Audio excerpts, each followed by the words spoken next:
he was one of these, he was so certain he could talk me out of the divorce that he would stand outside of the door on the second floor. I was on the third floor and talk at me incessantly for like hours. It felt like Chinese torture.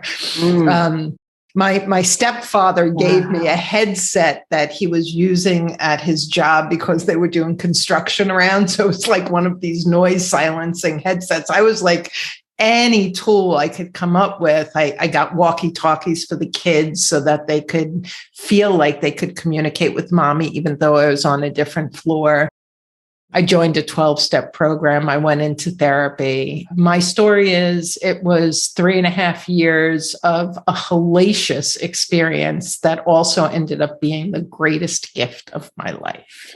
And that's the thing. That's a big reason why I do this work. I don't think people realize that can ultimately be such a huge catalyst for positive change, you know?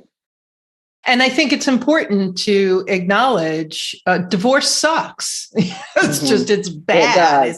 It's hard. It's overwhelming. It's triggering. It's all of those things. And so that's the tagline to our Stepping Out of Chaos book, is turning pain to possibility. It's like, you're going to feel the pain either way. Why not use it as fuel for transformation and possibility? And that's exactly. I mean, to your point, if there's any way to repair the marriage, obviously you want to do that. But in many cases, it's not possible to repair it. And so knowing that there is a brighter day ahead sometimes can be inspirational for people. Yeah. And I had a pastor who just made the whole mending or ending really clear. And he said, it only takes one to forgive. It absolutely takes two to reconcile.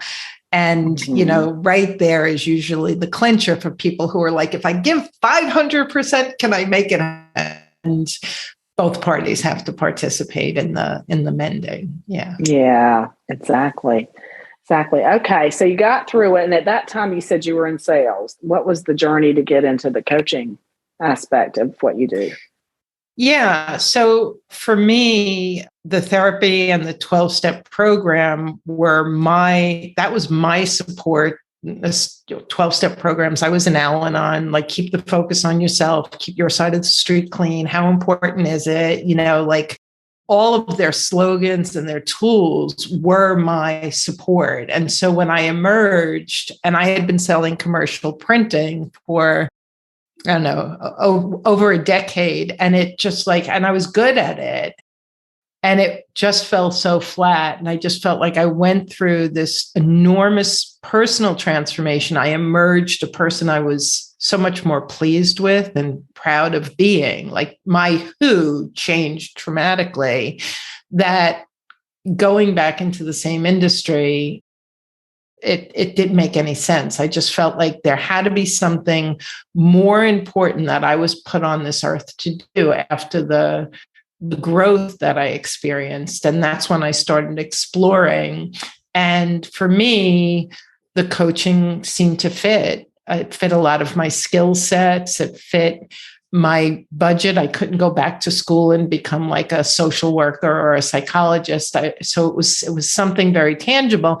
And as soon as I decided to do the life coaching, it was a no-brainer because, as we know, coaching is really, therapy is so healing and helping someone to understand psychologically what's going on. With coaching, our job is to help you get from where you are to where you want to be. It's a transition support modality. Divorce is one of the most devastating transitions. I was a child of divorce.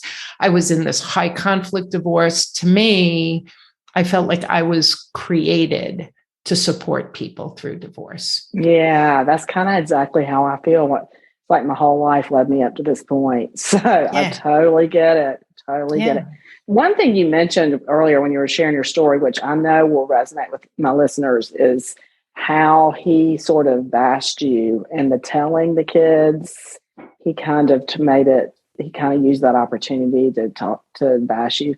That is such a fear of so many of my clients that they won't be able to recover from that. So if you could shed a little bit more light on that, that'd be great. There were so many things that I felt like my heart just kept breaking over and over again. And not always for me, sometimes just for my daughter, freckled, blue-eyed, hair down to her butt. Like, she would be so confused. And she would come to me and she'd go, I don't know who to believe.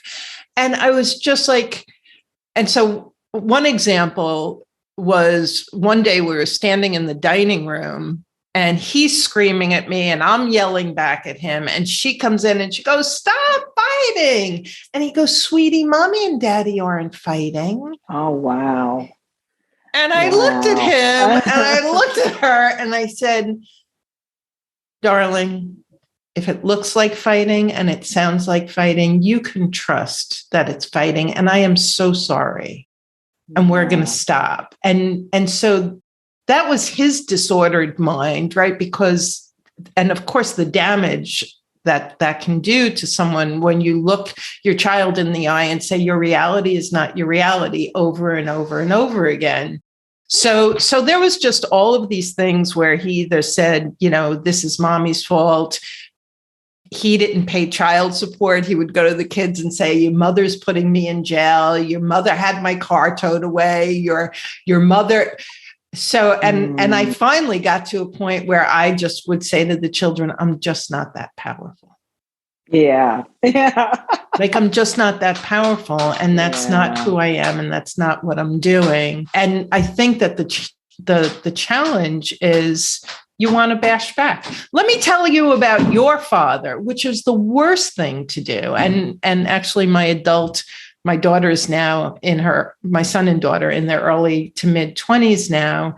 And she came to me afterwards and said, I am so sorry. I believed daddy for so long and I was so mad at you and I blamed you and you never said a word. Like, you didn't defend yourself. You didn't bash daddy. And now I understand and I want to apologize. And now I see clearly. And I think for me, that's the message, is trust that your children are intelligent beings. In fact, children are so receptive, and that they will see and they will learn. And if you're a stand for love and compassion and avoiding that conflict in front of them, and the other parent behaves differently, they're going to navigate to the love. In fact, one of the things I think is so interesting, Sherry, is that sometimes I have clients who say, my kids, they scream and they yell and they act so bad with me, but not with the other parent. And it's like, well, you're the safe parent. You're the unconditional love. Like, that's what you're the person that they can vomit all of that onto, because you're not going to turn around and